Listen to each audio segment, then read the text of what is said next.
मुझे इंसाफ, वो कानून के दायरे में रहेगी क्या? अभी तो उसके हाथ काटे लोकेश के, पैर भी काट सकते हैं हम। अच्छे तरीके से मेडिकल इलाज अच्छे तरीके से होना चाहिए। पुलिस कुछ नहीं, पुलिस को उसके घर पे आना चाहिए, चौकीदारी करने में। नीच मानसिकता वाली घटना है, सख्त से सख्त धाराएं लगे। लोकेश अपनी जान बचाकर भागा। एक गर्दन के ऊपर ग्राइंडर लेके गए हैं। ये मुकदमा जो है ये अटेम्प्ट टू मर्डर का मुकदमा है। मैं बहन रेखा गुप्ता के यहाँ भी जाऊंगा और इस लोकेश को इंसाफ दिलाऊंगा। शीतल छाया डायग्नोस्टिक पालम का सबसे बेहतर और एकमात्र ऐसा संस्थान जो उपलब्ध कराता है सुविधा। आपके घर पे एक्सरे, ईसीजी और सभी ब्लड टेस्ट आज ही संपर्क करें। शीतल छाया डायग्नोस्टिक या कॉल करें 82855000। नमस्कार दोस्तों, पालम न्यूज़ पे आपका स्वागत है। तो विजय एन्क्लेव की हमने आपको एक खबर दिखाई थी कि कैसे जो है कैटरिंग वाला अपने पैसे मांगने के लिए डेयरी वाले के पास जाता है और उसके हाथ जो हैं वो काट दिए जाते हैं। और ना जो टेंट एसोसिएशन के लोग हैं इस चीज़ को लेकर जो है वो अपनी नाराज़गी जाहिर करते हैं और परिवार के लिए इंसाफ के लिए जो है वो आज इस कम्युनिटी सेंटर में जो है एक मीटिंग आयोजित की गई है। और ये भी कहा गया है कि समाज के द्वारा जो टेंट एसोसिएशन के जो लोग हैं उनके द्वारा उस परिवार का जो है वो बहिष्कार किया जाएगा और न्याय की जो मांग है वो लगातार तेज़ रहेगी। तो कई एसोसिएशन के जो लोग हैं वो भी यहाँ पर पहुँचे हैं और बीजेपी के नेता पूर्व निगम पार्षद राजकुमार भी यहाँ पर पहुँचे हैं, जो कि गुर्जर समाज से ही आते हैं और जिनके द्वारा हाथ काटे गए हैं वो भी गुर्जर समाज से ही हैं। उनके द्वारा भी कहा गया कि जिसने भी गलत किया है उसको सख्त से सख्त सज़ा जो है वो मिलनी चाहिए। तो आपको लिए चलते इस मीटिंग में और यहाँ पर आए एसोसिएशन के लोग जो हैं उनसे हम बात करते हैं क्या कहते हैं सारे प्रकरण को लेकर। लोकेश गुप्ता विजय एन्क्लेव में जिनके डेयरी वालों के द्वारा ग्राइंडर से हाथ काट दिए गए थे, अब उनके इंसाफ की मांग एक जन आंदोलन बन चुकी है। तस्वीरों में आप देख सकते हैं कि परिवार के लोग और आसपास के जो लोग हैं वो लगातार अब प्रदर्शन कर रहे हैं।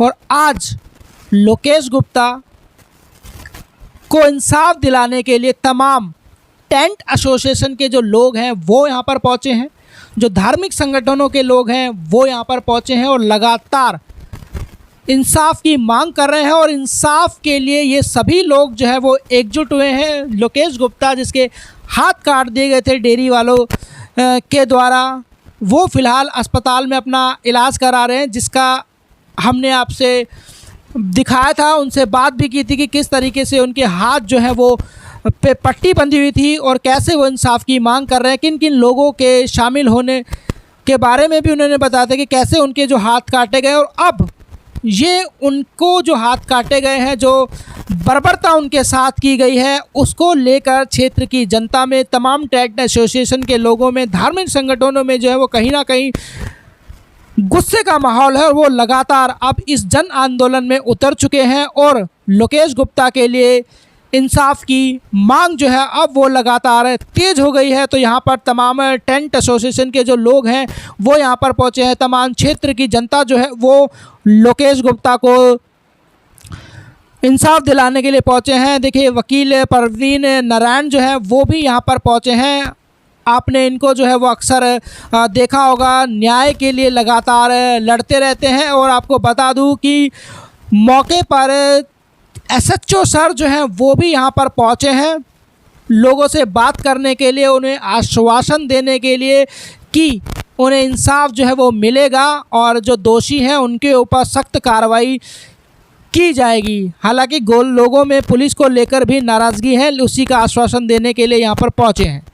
तो आइए तमाम उन लोगों से बात करते हैं जो लोकेश गुप्ता को इंसाफ दिलाने के समर्थन में आज इस जन आंदोलन का हिस्सा बने हैं, इस मीटिंग का हिस्सा बने हैं।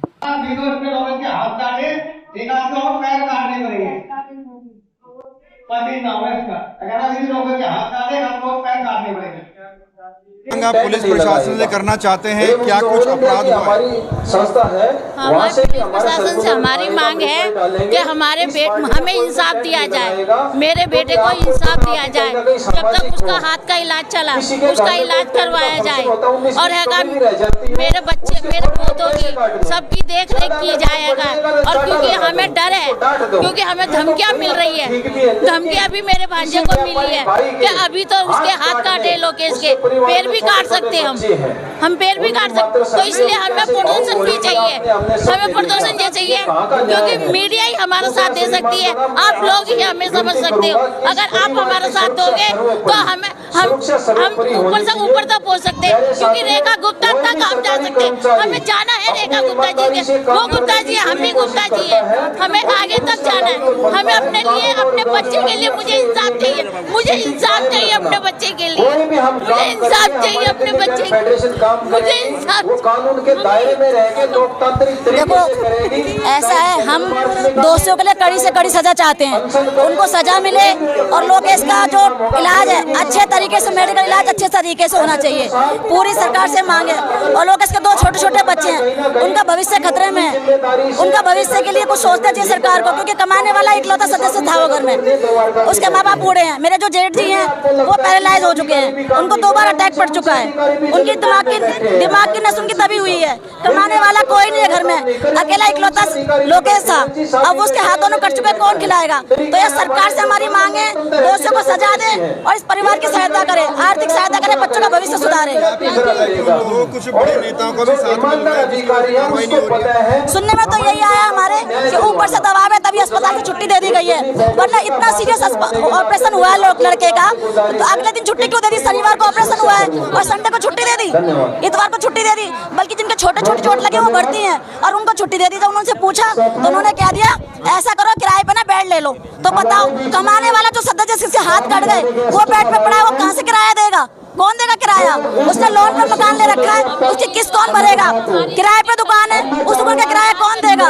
हॉस्पिटल में छुट्टी इतनी जल्दी कर दी, हमें छुट्टी दे दी इतवार के दिन, शनिवार को हमने कहा कि हमें हमारा बच्चा सीरियस है उसे रखो, तो हमसे कहते हैं जी बेड ले लो, अलग से रूम लेके रहो। हम कहाँ से रहे जब मेरा कमाने वाला ही हाथ काट दिया उन्होंने।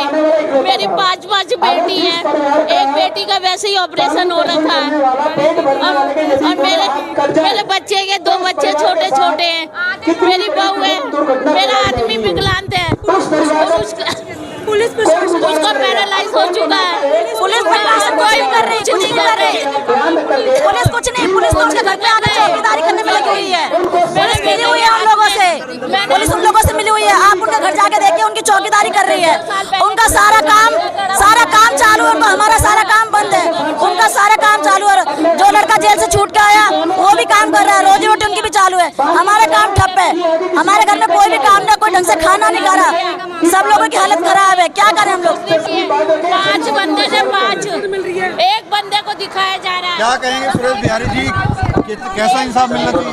देखो जी, लोकेश गुप्ता बहुत अच्छा इंसान है, मैं बचपन से जानता हूँ, इसके पिताजी पिछले 40 साल से हमारे साथ जुड़े हुए हैं, लेकिन जो घटना घटी है उस लोकेश गुप्ता के साथ, ऐसी घटना किसी और के साथ नहीं घटना चाहिए।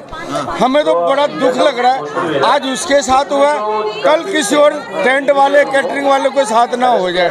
मैं तो यही बोलूँगा कि आगे से ऐसी गलतियाँ ना हो।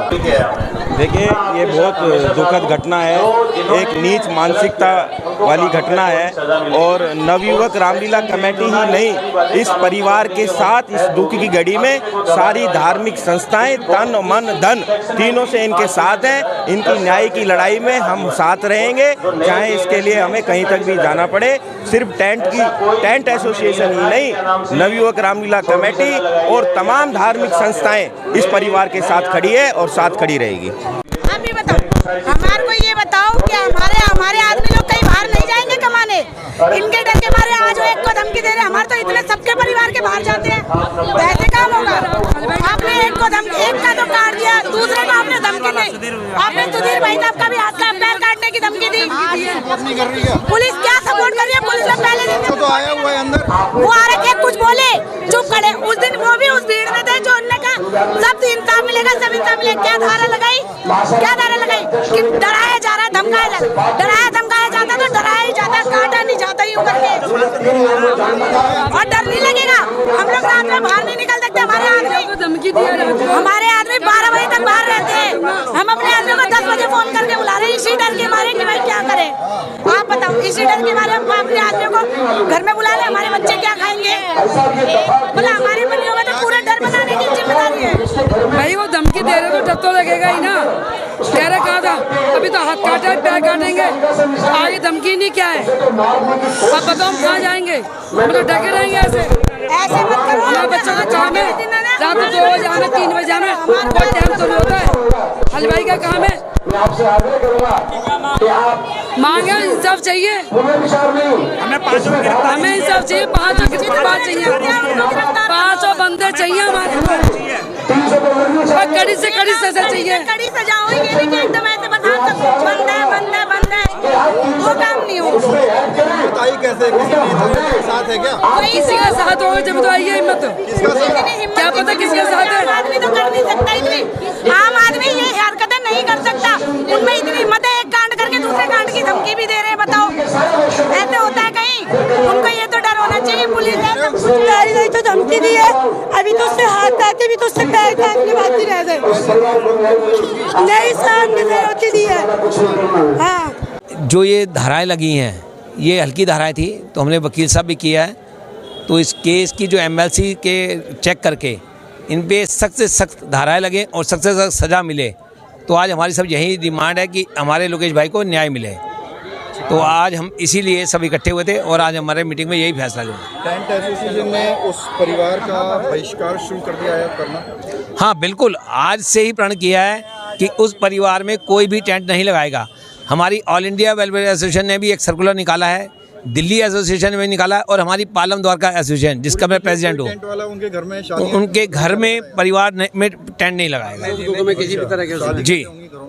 अब ये वो जाने जो ऐसे क्रूर जिसने व्यवहार किया है, तो उन्होंने कितना गलत, उनको कुछ सबक मिलना चाहिए। देखो आज हम इसको नहीं करेंगे तो ऐसा लोग फिर तो कोई डर ही नहीं रहेगा ना, किसी का डर भय नहीं रहेगा।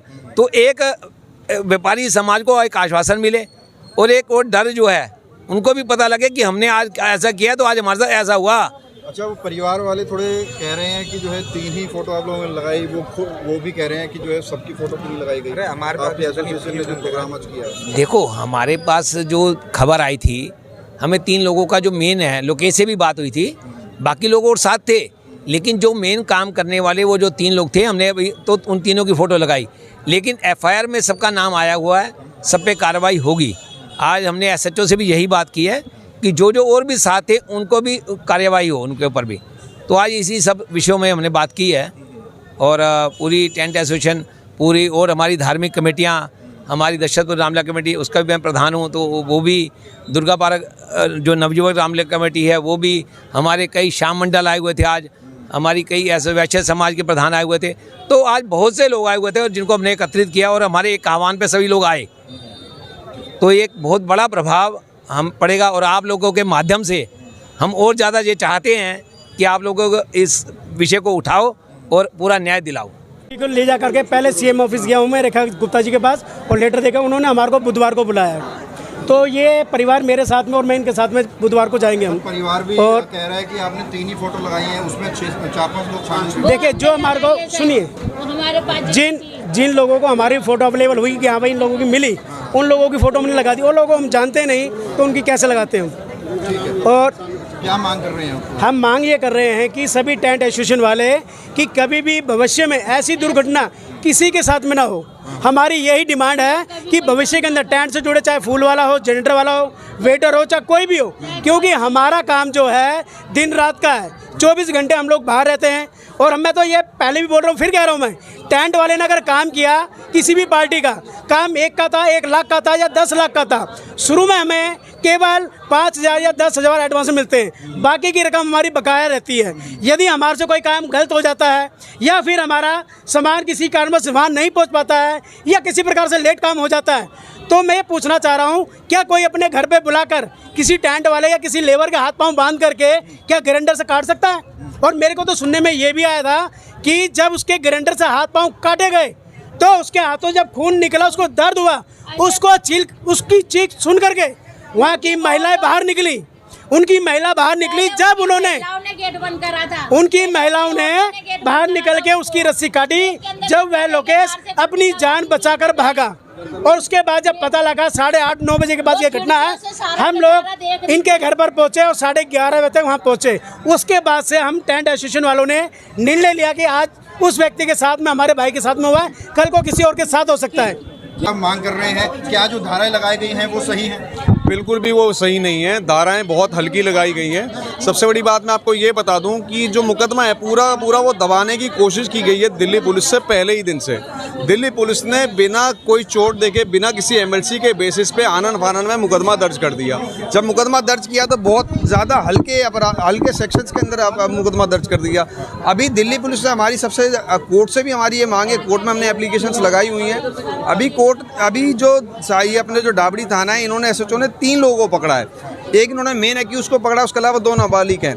एक को जुडिशियल कस्टडी में भेज दिया गया है, एक को और छोड़ दिया गया है। लेकिन इसके अलावा जो इसमें सबसे बड़ी देखने की बातचीत है वो ये है कि आप ये देखिए कि कोई अगर अपने काम किसी को देता है तो आप ये देखिए, चाहे टेंट वाला हो चाहे कोई भी, अपना मेहनताना तो लेने जाएगा ही, और मेहनताना लेने के एवज में उनके हाथ काट दिए जाते हैं। और दूसरी बात, जहाँ एक बात बताई गई अभी कि महिलाओं ने बचाया, मैं उसमें करेक्ट कर देता हूँ। बिल्कुल महिलाओं ने बचाया नहीं। सबसे पहले जब अजय पाल उनको ऊपर लेके गए, ऊपर ले जाने के बाद जब गेट बंद किया गया तो महिलाओं की तरफ से ही गेट बंद किया गया था। महिलाओं ने ये देखा है पहले कि जी अंदर चल क्या रहा है। जब काफ़ी देर उन्होंने मार लिया, पीट लिया, और जब उन्होंने ग्राइंडर मंगाया, ग्राइंडर वही धारदार हथियार होता है जिससे पत्थर को काटा जाता है। आप ये देखिए कि उनके हाथ काटने की कोशिश की गई। जब हाथ काट दिए, हाथ काटते काटते वो लोग वहाँ से देखने लगे। उसके बाद जब उन्होंने गर्दन के ऊपर ग्राइंडर लेके गए हैं, जब उन्होंने शोर मचा करके, और योगेश ने पूरी अपनी जान लगा के किसी तरीके से बाहर निकले। देखने की मंशा ये थी उनकी कि उनका पहले समय से मंशा ये थी कि ऊपर ले जाके मार देना। क्या कुछ दलीलें आप देने वाले हैं क्योंकि गिरफ्तारियां भी पूरी नहीं हुई है? हमारी दलीलें यही रहेंगी। सबसे पहले तो लोकेश ने जिनको देखा, जिन लोगों जो इस पूरे अपराध में शामिल थे, उन लोगों की टेस्ट आइडेंटिफिकेशन परेड होनी चाहिए। पुलिस को जिन जिन लोगों पर शक है, जिन लोगों को लोकेश बता पाते हैं, उन लोगों को पुलिस अरेस्ट करे और टेस्ट आइडेंटिफिकेशन परेड करे।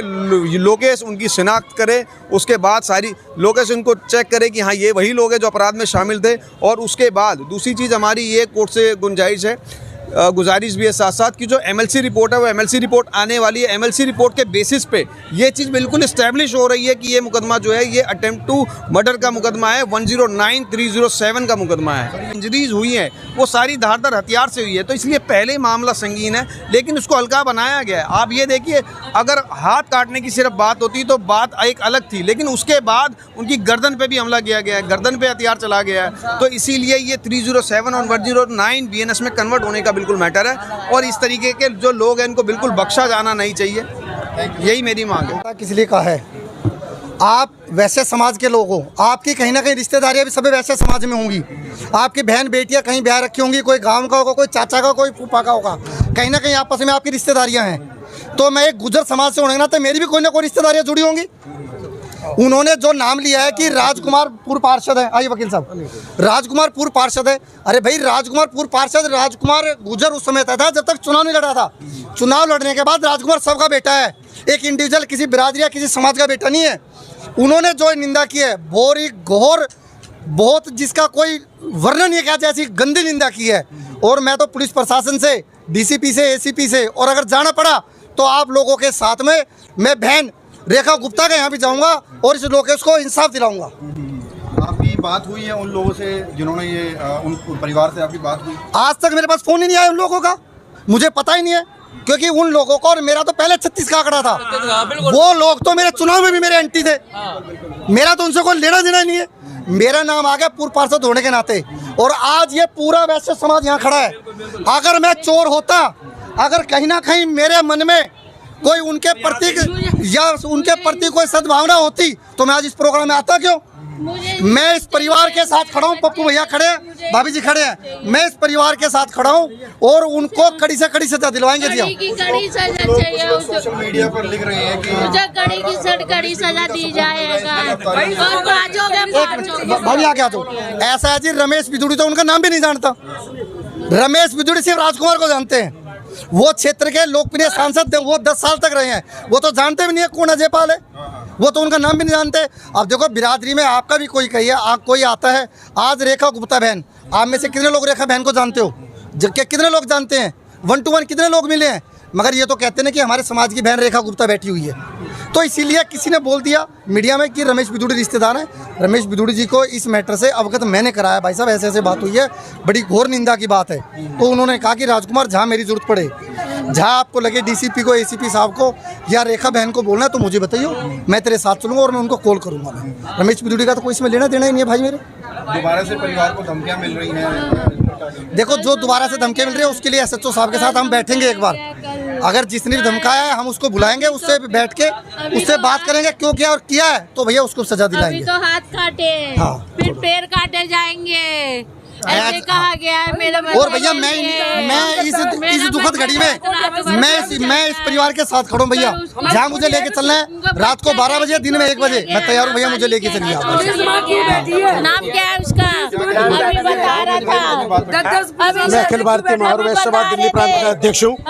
लोकेश मेरे परिवार का हिस्सा है और इसमें कोई भी राजनीतिक दल हो और कोई भी किसी पार्टी का व्यक्ति हो, उसका कोई लेना देना नहीं है। हमारी लड़ाई सीधी न्याय और अन्याय के बीच में, जिन्होंने उसके साथ अन्याय किया है लोकेश के साथ, हम खड़े हैं और आखिरी तक लड़ाई लड़ेंगे। चाहे हमें सीएम हाउस जाना पड़े, एचएम के पास जाना पड़े, दिल्ली के मुख्यमंत्री या दिल्ली के होम मिनिस्टर के पास जाना पड़े, कहीं भी जाना पड़ेगा, मेरा समाज सब जाएगा। अभी टेंट वालों भाइयों ने ये आज का कार्यक्रम किया है। अखिल भारतीय महावैश्य सभा जल्दी एक बड़ा कार्यक्रम रखेगा और सभी से बात करेगा। हमने क्लियर कह दिया, हमने भाभी को भी कह दिया, भाई को भी कह दिया, तुम्हारा बेटा नहीं है, समाज का बेटा है, उसके लिए हम सब लोग हर तरह से तैयार हैं। तो देखिए आपने सभी लोगों को सुना, तमाम लोगों को सुना। एसएचओ यहाँ पर मौजूद थे, वकील यहाँ पर पहुँचे थे, उनको भी सुना कि उनके द्वारा बताया गया है कि जो धाराएं हैं वो कमज़ोर लगाई गई हैं। आने वाले समय में जो है वो हत्या की साजिश की जो धारा हैं वो भी लगेगी। राकेश वर्मा, पालम न्यूज़,